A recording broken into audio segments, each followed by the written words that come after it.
So here we are, downtown Cambridge, New York, in the studio of the mysterious, young, and intense artist Maria Wolf. Did you call me young? I did, and intense. Oh. Excuse me, this is my part. A week in advance of her trip to the other side of the world to teach potholders making and other fiber arts to women in need. So this morning we're here to talk about a new quilt that has emerged.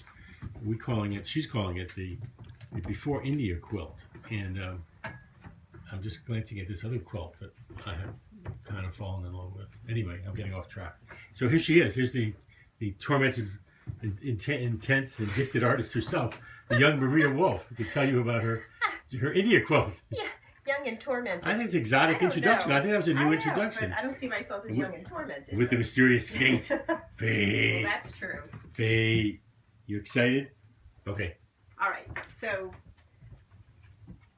a week from Sunday, I'm leaving for India. So I have this small amount of time in between now and then, and I'm trying to think of how to best use it creatively.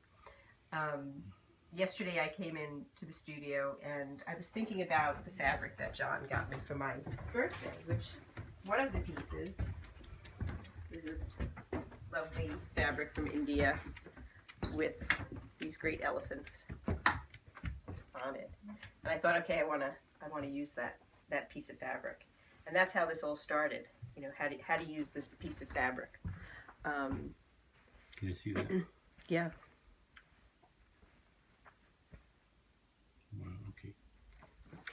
And this came out. I mean, this, I'd like to say, I just vomited it up. Ooh. You probably need a little better word than that. Use a better word, but that's what it's like. It just poured out of me. I could say it flowed out. It grows up. And it happened very quickly, and it all came together. It all just came together really easily, and it's a mix of fabrics. It's me thinking about India. It's me being home. Some of these fabrics I've had for years. I've had this as an old drape from the 1950s. I've had this for years. This is a piece of fabric that was sent to me by a woman in New Orleans, a friend of hers who had died years ago. And so this is like from the 60s. A lot of these fabrics are from the 60s. These are scrubs. This is scrubs sent to me by two different friends who are nurses. There's a lot. And what about these rings? These are circles. I got 3 comments on the circles that there seems to be something going on with circles. That fabric actually came from Kenna-Og, of the Winter Og scarf. The famous Kenna-Og. Yeah. So that's it. It's pretty. How big is it? Here.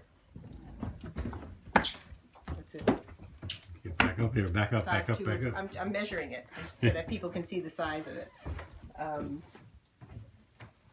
And I will be selling it. Once I'm done, I still have to make the backing and, put the batting in and tack it with my yarn. So why do you call it the Before India quilt? I guess it's pretty obvious. It's right. I see myself working on this.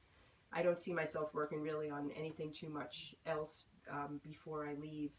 And I didn't want to have anything in the works. I wanted my studio to be clear so that when I come home I can just focus on, my new inspiration and my new fabrics, hopefully, that I get while I'm in India. And tell your many fans now all over the world how you feel about India. How are you feeling about the trip? I'm very excited. A little nervous?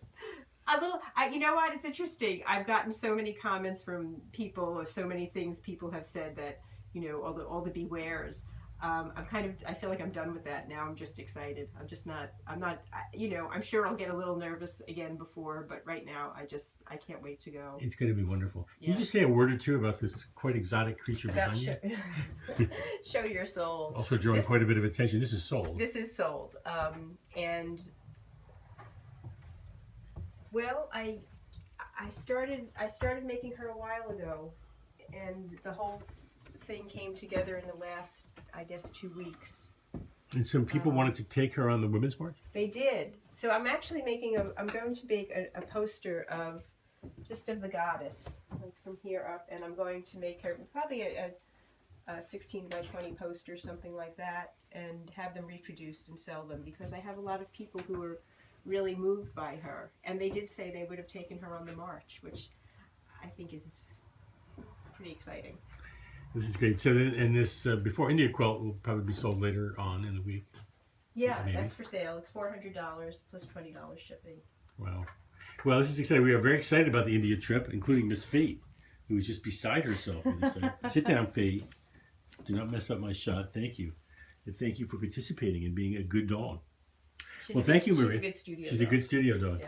This is exciting. What are these things hanging up here? These are some pot holders I made a couple of weeks ago. It's amazing when I come in here. It's like Disney World. You just never know what's going to be going on there. Well, thank you, young tortured artist, for sharing this moment with us. Anytime. I'll be back later. Thank you very much. Thank It's you, part of John. our exciting YouTube arts program. Bye. Bye. Bye, Fate. Woo!